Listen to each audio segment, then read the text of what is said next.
Robbles.com, we are back. Basketball rankings, updates, coaching carousel, everything now. I had to bring in basketball recruiting director Rob Cassidy. Rob, I want to talk about John Calipari, the rankings, the candidates, everything that's going on with him going to Arkansas. Well, before we get into the candidates for Kentucky and the recruits that he might get at Arkansas, I just kind of want to talk about the whole situation of how this went down because I find it to be hilarious.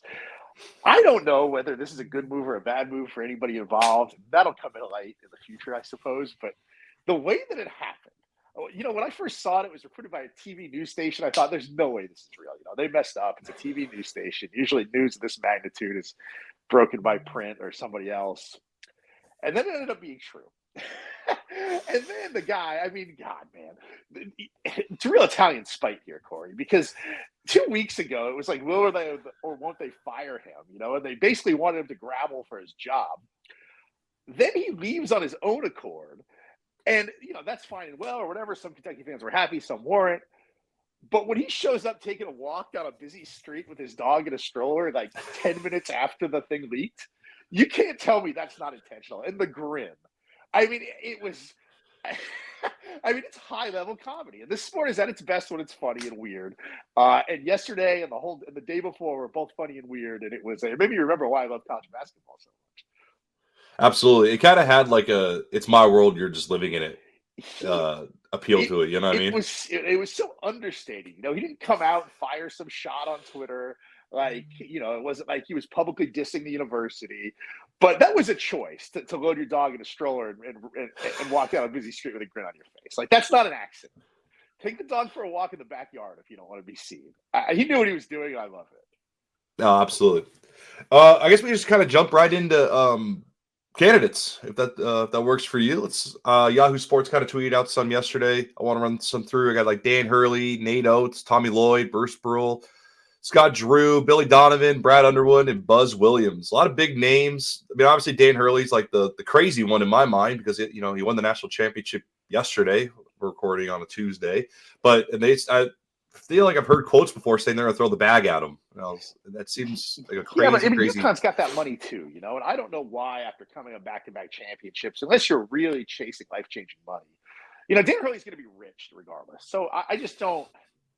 I don't see why you'd want to leave a place where you're comfortable and established to go risk falling short of expectations at a place that really wanted to run John Calipari out of town. And what happens if you lose an untimely game in the Sweet 16 once or twice? Then what? I don't know. It would take a lot of money for me to want to do that.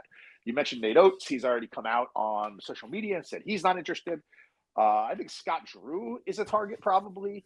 Obviously, Billy Donovan is probably the top target there to the NBA. Who knows if he's interested? But, there's it's not like Kentucky is going to strike out and be left holding the bag here. You mentioned a long list of good candidates, I think if Brad Underwood is your, in case of emergency, this is the lowest we could fall option. It's pretty good. It's a high floor, I suppose. But I don't even think they'll get that far down the list.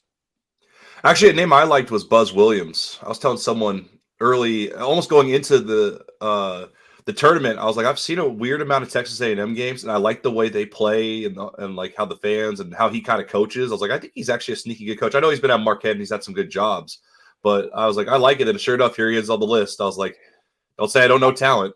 I wonder what Kentucky fans would think of that, though. I think that's one where you might see a mutiny. Yeah. I think that they've really kind of hitched their star to Donovan or even Drew or one of those names. And if they get below that, I think that they're going to look at the athletic director and kind of wonder what happened here. You pushed out John Calipari, who has had, a few rough years and lost some really untimely games, but he hasn't been bad. It can get worse. And if you end up botching this coaching search, there will be people lined up to laugh at Kentucky because that's what people like to do. They like to laugh at programs with history. You see in every sport, people like to hate the Yankees. They like to hate Duke. Kentucky is one of those names. So if this coaching search goes bad, it's going to become meme city. Oh, absolutely. Absolutely. Now kind of going on to the recruiting side of it, I think a couple guys have already hit the portal out of Kentucky. I think Carter Knox, if I'm correct, decommitted yesterday. And Aaron Bradshaw's in the portal. They'll probably lose a couple more commits. That's just how these things go. Yeah.